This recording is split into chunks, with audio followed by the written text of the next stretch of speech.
A parent group wants better Metro bus service for thousands of students in Buffalo who rely on the Niagara Frontier Transportation Authority to get back and forth to school. The Buffalo Public Schools pay the NFTA credit about $8 million a year to transport some 10,200 students, but their bus passes are highly restrictive to certain times and routes, according to the Buffalo Parent-Teacher Organization. That can lead to students being late or absent, and may prohibit them from staying after school for academic help or activities, said Larry Scott, co-chair of the parent organization. Parents have complained about the situation for several years, Scott said. The BPTO has raised the issue with the school district, which said it is aware of the problem and has been trying to negotiate a new contract with the NFTA credit. However, Scott said, expanding Metro access for students is going to cost the district more money. That's baffling to the parent group, because the district pays $75 a month for each student pass, the same as the public pays per month for unlimited Metro bus and Metro rail rides.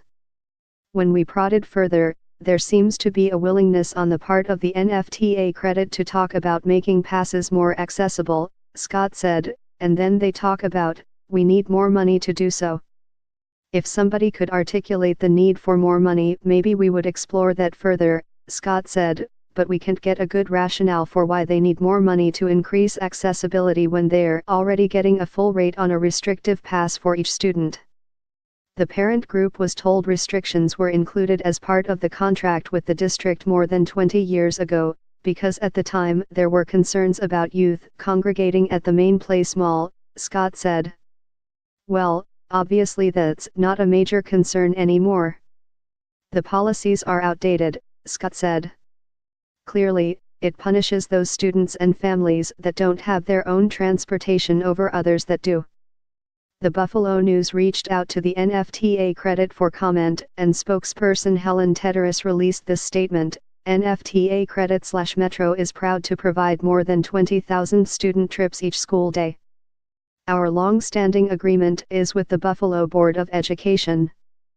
Any suggestions or changes in policy and/or procedures needs to be directed to the district.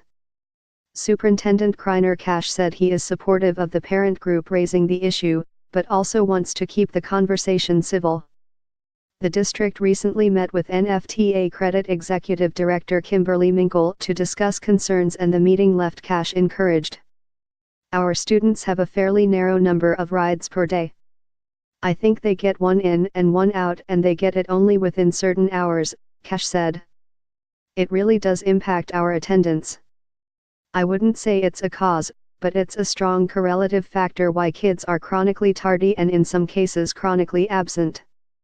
Sometimes there's already a bus full, sometimes they say bus drivers pass them by, Cash said. Sometimes kids take 2 or 3 buses to get to school, and if they miss that third bus or that second connection, they won't come to school.